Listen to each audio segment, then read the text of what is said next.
انہوں نے نوشیرہ اور جھانجھر کی وہ سرزمین حاصل کی. اور میں آپ کو بتا دوں یہ کہ ان کی قیادت میں، برگیڈیئر عثمان کی قیادت میں جو کشمیر کا حصہ جیتا گیا تھا، آج بھی اتنا ہی کشمیر ہے اور آج بھی وہی ہمارے ملک کی سرحد ہے.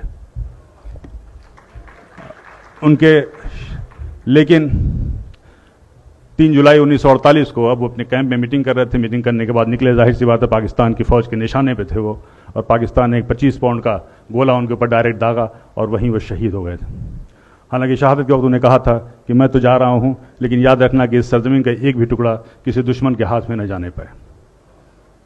یہ تھے برگیڈیئر عثمان، اور اس کے لیے بعد میں ان کو نوشیرہ کا شیر بھی کہا جاتا تھا، اور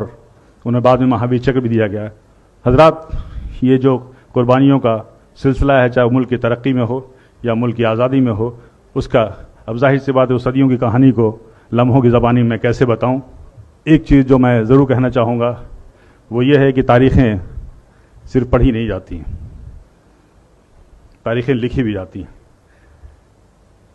تاریخ ہم جو پڑھتے ہیں وہ ہمارے بابا اجداد کے کارنامے تھے، ان کی قربانیاں تھیں، اس میں ہمارا کوئی دخل نہیں ہے، اس میں ہماری کوئی مداخلت نہیں ہے، ہمارا کوئی اختیار ہے. لیکن آئندہ آنے والے دنوں میں جو ہماری آنے والی نسلیں ہیں جو تاریخیں پڑھیں گی، وہ ہم کیا کر رہے ہیں وہ تاریخیں ہوں گی. جو تاریخیں ہم لکھیں گے وہ ہماری آنے والی نسلیں پڑھیں گی. اور میں اس لیے بھی یہ بات کہہ رہا ہوں کہ میرا پختہ یقین ہے مرحوم ندا فاضلی صاحب کے ایک شعر میں میں سمجھ رہا ہوں کہ آپ تک یہ پیغام پہنچ جائے گا کہ اپنا غم لے کے کہیں اور نہ جائے جائے، اپنا غم لے کے کہیں اور نہ جائے جائے، گھر میں بکھری ہوئی چیزوں کو سجایا جائے. تو میں صرف یہ کہنا چاہتا ہوں